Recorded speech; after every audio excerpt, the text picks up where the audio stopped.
नमस्कार साथियों, आप सभी का अखिल भारतीय बीएड संघ के यूट्यूब चैनल पर मैं देवेश शर्मा हार्दिक स्वागत करता हूं। साथियों, एक सुप्रीम कोर्ट से बहुत बड़ी अपडेट है कि अपनी रिव्यू की डेट है वो रजिस्ट्री ऑफिस द्वारा 10 मई को लगा दी गई है। और ज़्यादा जानकारी के लिए मैं एडवोकेट से संपर्क किया है, लेकिन वो किसी कारण से बिजी हैं तो रिप्लाई नहीं दे पा रहे हैं। तो और ज़्यादा उनसे जानकारी लेके मैं इस रिगार्डिंग आपको बताऊंगा। लेकिन साथियों, 10 तारीख को टेंटेटिव डेट लग चुकी है। जस्टिस सुधांशु धूलिया जी की बेंच में ये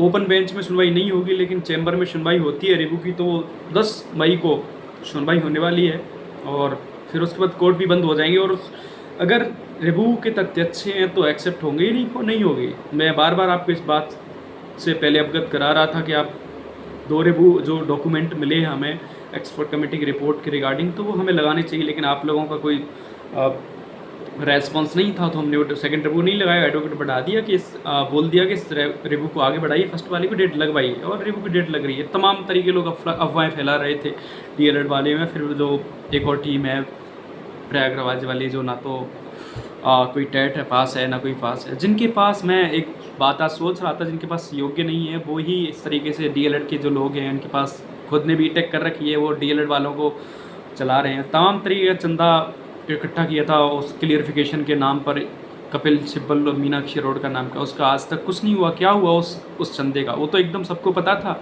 लेकिन ऐसे ही वो जो प्रयागराज लोग हैं और रेबू की बात भी चंदा ले रहे हैं कि रेबू के डेट वो लगा दिए। तो पता नहीं इनका इन लोगों को, मैं तो कई बार बोला कि आप अपनी टेट की मार्कशीट दिखाइए, आप योग्य हो या नहीं हो, कोई नहीं दिखाता। लेकिन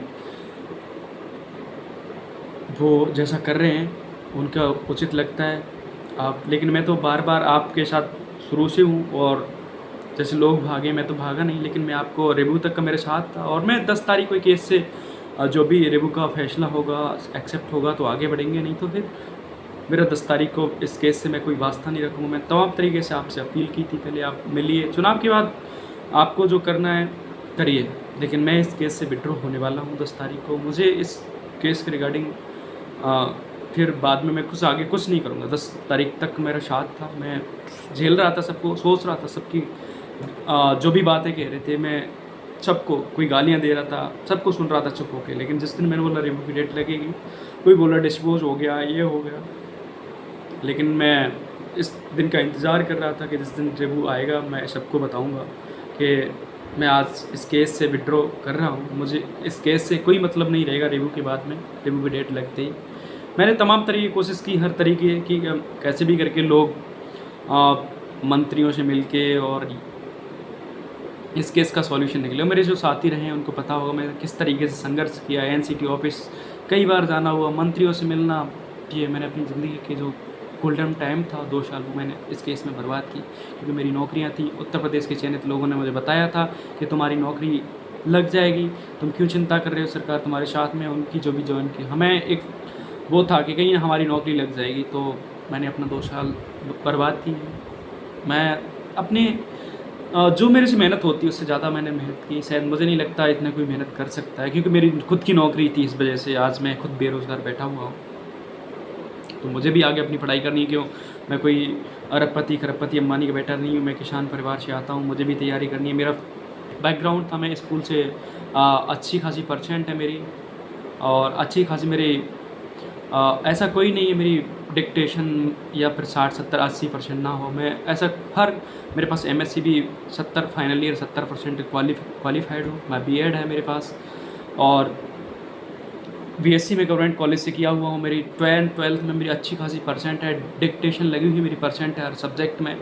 तो मुझे आगे इस केस में कुछ नहीं करना। आपको मंत्रियों से मिलना है, मिलिए, जो भी करना है आप करिए। लेकिन मेरा 10 तारीख तक का आपका साथ रहेगा, मैं आपके साथ हूँ 10 तारीख तक। जो भी सवाल क्वेरीज आएंगे मैं आपके जवाब देने के तैयार हूँ। क्योंकि सुप्रीम कोर्ट लोग बोलते क्यों गए, लेकिन सुप्रीम कोर्ट हम इस वजह से गए क्योंकि हमारी नौकरियाँ जा रही थी। और कोई भी बंदा हो भारत का नागरिक हो जिनकी नौकरियाँ जाती है, सरकारी नौकरी, पता है कितनी वैल्यू होती है, जाता है कोर्ट। और लोग तमाम तरीके के आरोप लगाते हैं। लेकिन मैं इस बात को बता दूं कि इस गजट को दोबारा से ला सकती है तो भाजपा सरकार ही गजट को ला सकती है। इसका मैं रीज़न भी बता सकता हूं, क्योंकि केंद्र की जो कांग्रेस सरकार थी 2010 में बीएड को बाहर किया था। प्राथमिक में अलग से एनईपी लेके वो लेके आई थी, वहाँ उस टाइम वो आरटी लेके आए थे। उस टाइम कपिल सिब्बल शिक्षा मंत्री थे। उन तमाम तरीके से उन्होंने कांग्रेस ने हमेशा बीएड का पक्ष नहीं रखा है। राजस्थान में भी कांग्रेस की सरकार थी, कांग्रेस के शिक्षा मंत्री थे जिन्होंने गजट में ही बीएड को शामिल नहीं किया। आज गजट को बीएड में शामिल कर लेते तो मध्य प्रदेश की तरह बीएड भी राजस्थान में बच जाता। ये सरकार की गलतियां हैं, कांग्रेस सरकार की गलतियां हैं। मुझे इस बात का कोई नहीं है, मैं तो आज भी कहता हूँ उत्तर प्रदेश में भाजपा को वोट मत दो, क्योंकि वहाँ नौकरियों का कमी रही है और नहीं देना चाहिए वहाँ। लेकिन राजस्थान में जो अन्याय बीएड के साथ किया कांग्रेस सरकार ने, वहाँ के शिक्षा मंत्री गहलोत ने, सीएम थे, एकदम मैं वीडियो भी डाला था, मैं डालूंगा और कोर्ट रूम की भी वीडियो डालूंगा जिस दिन जस्टिस अकील कुरैशी का रिकॉर्ड चेक करना। उन्होंने किस तरीके से बोला कि मेरा लॉर्डशिप डिसीजन है ये राजेंद्र सिंह चोटिया वर्सेस एनसीटी। तो कहीं ना कहीं इसमें राजनीति मामला हुआ। मैं पहले ही वीडियो में बता चुका हूँ कि किस तरीके से दूसरी बेंच में जस्टिस से केस को जस्टिस कुरैशी की बेंच में मंगाया गया और किस तरीके से राजनीति की गई थी, सबको पता है। पूरी राजनीति पे केस था और लोग तमाम तरीके की बातें करते रहेंगे, कहते रहेंगे, लेकिन मेरे से किसी को सवाल जवाब चाहिए। मैंने हिसाब भी डाला था ग्रुप में, जो भी था मेरे पास आए थे वो रुपये, मैंने उसका ग्रुप में डाला भी था। और आप चेक करें ग्रुप में पुराने फ़ोटोज़ वो डालेंगे। लेकिन मैं हाई कोर्ट में आपको बता दूं केस नहीं लड़ा था, मैं डायरेक्ट सुप्रीम कोर्ट में आधे केस के बाद केस लड़ा था सुप्रीम कोर्ट में। जो हाई कोर्ट में लोग लड़े रहे थे उनसे भी तमाम तरीके की मेरी बहसें हुई, उन्होंने मुझे तमाम तरीके की धमकी दी। वो थे लोग थे हाई कोर्ट में, आप मेरी पुरानी वीडियो जाके चेक कर सकते हैं, उसमें क्या हुई, क्या मैं कितनी परिस्थितियों से इस केस को रिगार्डिंग लेके मैं बहुत जूझा हूँ। मैं खुद 2 महीने डिप्रेशन से जूझा था। जैसे जजमेंट आया तो मैं बहुत परेशान था, क्योंकि मेरी सारी उम्मीदें इसी पर थी, इस केस पर। और मैं तमाम मेरा वीडियो प्री में तमाम सिलेक्शन हो जाता, मेन प्री में हो गया था, मेंस की तैयारी नहीं कर पाया इसके रिगार्डिंग तमाम। मैं कई सारी नौकरियों को मैं छूट गया था इस रिगार्डिंग, इस केस रिगार्डिंग मेरी नौकरियां लग जाती। लेकिन क्या है, फिर से तैयारी करेंगे, कुछ लोग आरोप लगाते हैं। मैंने कोई कमी नहीं छोड़ी अपनी मेहनत में। और जाके मेरे साथियों से या फिर पुरानी वीडियो आप ज़रूर चेक करें, जो सुप्रीम कोर्ट के आना जाना, कितना अकेला बंदा लोग, क्योंकि जो लोग थे अदर स्टेट वाले तो यही बोलते सेंट्रल गवर्नमेंट केस को उसको बचा लेगी, कोई साथ नहीं आता था। और यहाँ के लोगों के पैसे लोग खा चुके थे पहले ही हाई कोर्ट में बहुत ज़्यादा, तो यहाँ के भी लोग भी पैसे नहीं दे रहे थे इतना। तो मैंने तो किन कर केस लड़ा वो मेरे साथियों को पता है या फिर मुझे पता है। मैं सभी साथियों को जो भी अपडेट आएगा 10 तारीख तक मैं देता रहूँगा। उसके बाद मैं आपके साथ रहूँगा, लेकिन किस तरीके से रहूँगा, किस माध्यम से रहूँगा, वो आपको मैं जल्दी बता दूँगा।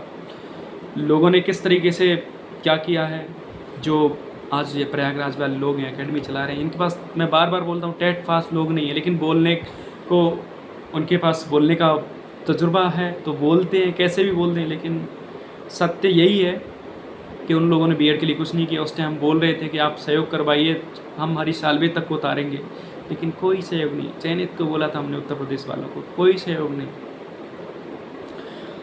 जितना हमसे हो सका वो किया, और कुछ साथी मिल जाएंगे तो हम क्वेरेटिव पिटीशन भी डाल सकते हैं। लेकिन मैं ओपन सहयोग आपसे किसी से नहीं मांगूंगा कि क्या आगे करना है। मैंने तो बोला था लास्ट तक कि हम सेकंड रिव्यू डाल दें, आपका कोई रेस्पॉन्स नहीं था। तो आगे हम कोई नहीं चाहता अपना समय बर्बाद हो, और लोग तो यही चाहते हैं भगत सिंह पैदा हो लेकिन पड़ोसी घर में। कोई अपना समय बर्बाद नहीं करता था। हमने हर जगह प्रोटेस्ट किया, कोई प्रोटेस्ट में आने को तैयार नहीं होता था। जैसी आपकी करनी वैसी आपकी भरनी। आपने जैसा सपोर्ट किया, सहयोग किया, वैसा आपको वो मिला। आप चाहते तो सरकार पर प्रेशर बनवा के सब कुछ हो सकता, लेकिन कोई नहीं। और मैं ये बता दूं कि कांग्रेस हमेशा बीएड के विरोधी रही है।